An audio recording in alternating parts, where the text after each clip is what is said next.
how strong were your fundamentals? Well, my As a fundamentals player, was I started working on ball handling and things like that when I was 11 years old. you And so did. you start to realize my advantage. It's funny you said this because I just talked to a kid last night about this who's in middle school who's a really good player. And I said to him, and his dad said to me, Coach, he can barely touch the rim right now. Now he's in eighth grade. And he said, Coach, what were you doing in eighth grade? I said, well, I don't count because I was dunking in the eighth grade. So, but it was because I preached to kids jump rope.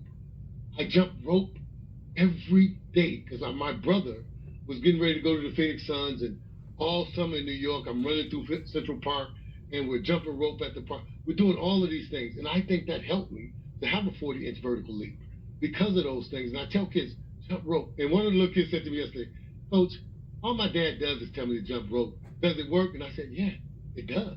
Because Coach was dunking in the eighth grade. So if you pay attention to detail, I think fundamentally, a lot of things that you'll be able to do a lot of things. Well, it's interesting you brought up ball handling, which was a weakness of mine as a player, high school player. Mm. But shooting, that's the easy part, man. Really, see, you're right. You're right. But ball handling, you can't go anywhere if you can't handle the rock.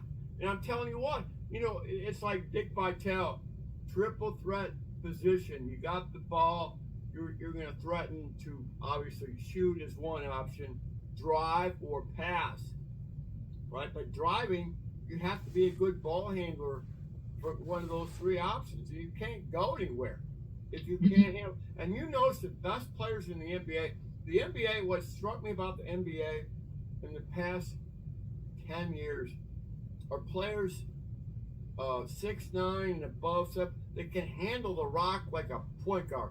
And Yaxel Lindenborg, as a 6'9", I mean, watching Yaxel, wow, he can handle the rock, and that's what separates great players from average or good players, whatever. Axel brings the ball up sometime. Yeah. And I told my son, because he can do that, Michigan keep playing well, I promise you, there'll be a lottery. Yeah. Because he's 6'9" and he can shoot and dribble that ball. And my brother always taught me that if you're a scorer, you have to be able to score one-on-one. And I think being in New York City for me, just imagine me, Walter Berry, Chris Mullins, we're all on the same team working on the same skills. And so every one of us learned how to handle that ball. You were on the same team. AAU. Oh, AAU team. Me, Walter Berry, Chris Mullins, yeah. John Sally. Are you kidding me? And John Sally. John Sally was on that team. Silly Sally from Georgia Tech? Yeah, from Georgia Tech, yeah. Now, on my other team in New York, I played with Pearl Washington. On my Gauchos team. Pearl played with me, the Gauchos. And so I was lucky. Where'd you play your games? Well, in New York, we traveled. It was a traveling team. We played in Florida. We played in Utah.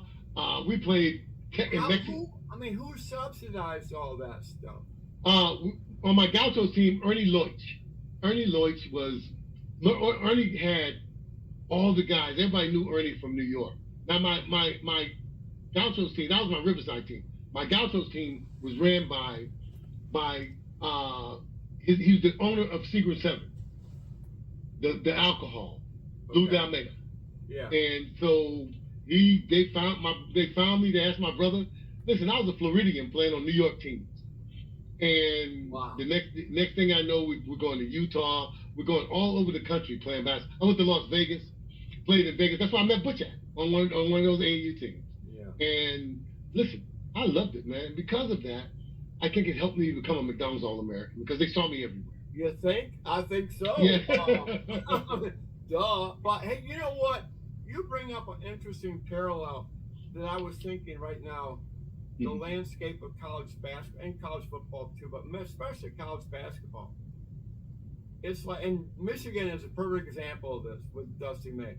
It's like, in AAU, you play on a different team every year. It's a different team. It's a different group of guys.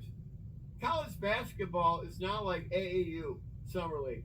You just get all bunch of new guys. You have a different backdrop and go at it. Don't you think? That's that's a perfect analogy because that's what it is. You get all these guys from all these different places. Look at our team now at Michigan. Look at all these kids we got that play for us from all these different places in the world. Yeah. And you sit back and you say, wow, well, that's AAU.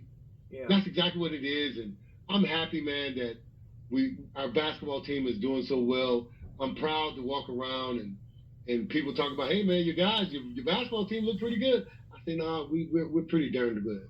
And they'll say, Rich, you guys number 2. And I'll say, yeah, but we should be number 1. So